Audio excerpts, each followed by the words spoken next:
তুমি কি জানো সবচেয়ে ভয়ঙ্কর একাকিত্বটা কেমন? সেটা তখন না যখন তুমি ঘরে একা থাকো।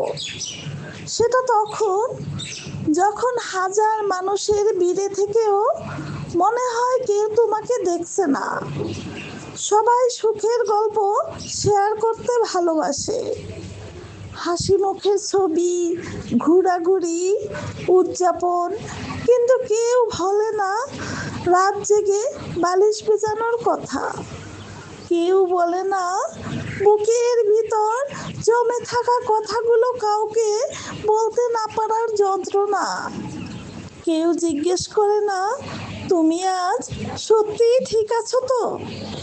সবাই ভাবে হাসি মুখ মানে ভালো থাকা, অথচ কিছু হাসির আড়ালে লুকানো থাকে সবচেয়ে গভীর ক্লান্তি। আমি ঠিক আছি, এর পিছনে থাকে সবচেয়ে বড় মিথ্যা। আজ আমি জিজ্ঞেস করছি তুমি কেমন আছো সত্যিকার অর্থে, কারণ তুমি একা না।